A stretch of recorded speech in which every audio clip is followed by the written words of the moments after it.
proposer Bionic Pro. Donc Bionic Pro est un outil d'analyse de la marche qui a la capacité d'être transportable. Donc il tient dans cette petite valise que vous voyez là derrière.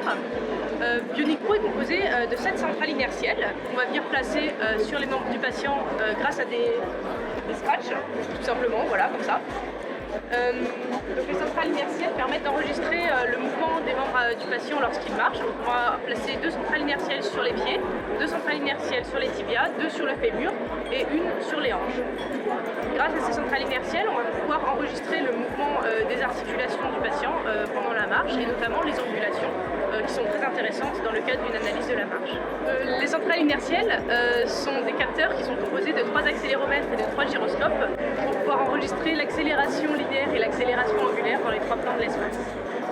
Lors d'un essai d'analyse de la marche, en général, on va faire marcher le patient sur une distance de 10 mètres.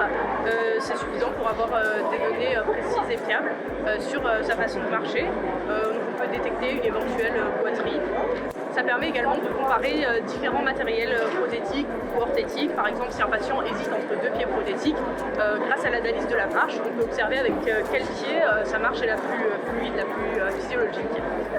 Le but, c'est d'essayer de trouver le meilleur matériel prothétique possible pour le patient et également de valider si l'appareillage est bien adapté au patient, si sa marche est bien symétrique, etc. Le dispositif fonctionne sur tablette grâce à l'application Bionic Pro que je vais vous présenter. Ce qui est intéressant de regarder, ce sont les angles des différentes articulations, la cheville, le genou et la hanche. Donc, par exemple, pour la cheville, on voit ici la courbe de flexion de la cheville au cours d'un pas dans le plan sagittal. On peut comparer par rapport à des données standards. Donc on voit qu'au niveau de son pied droit, la courbe correspond bien aux données standards de marche des personnes saines. Par contre, pour le pied gauche, donc le pied du côté amputé, ici on voit qu'il y a un manque de flexion plantaire lors de la deuxième phase de la marche. Donc c'est-à-dire que le pied prothétique ne va pas venir repousser avec la pointe du pied pour passer le pas, parce qu'il est un petit peu moins performant qu'un pied physiologique.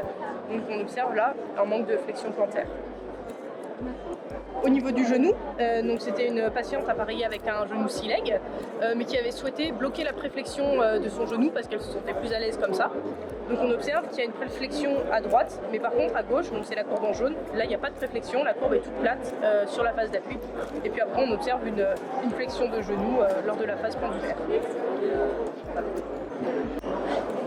Pour la hanche, on peut observer une hyperextension de la hanche en fin de phase d'appui. Donc c'est la courbe jaune ici qui descend très bas en hyperextension, qui est un pattern de marche typique des amputés fémoraux, qui sert à compenser le manque de propulsion de la cheville prothétique. Donc c'est un pattern qu'on retrouve chez la majorité des amputés fémoraux.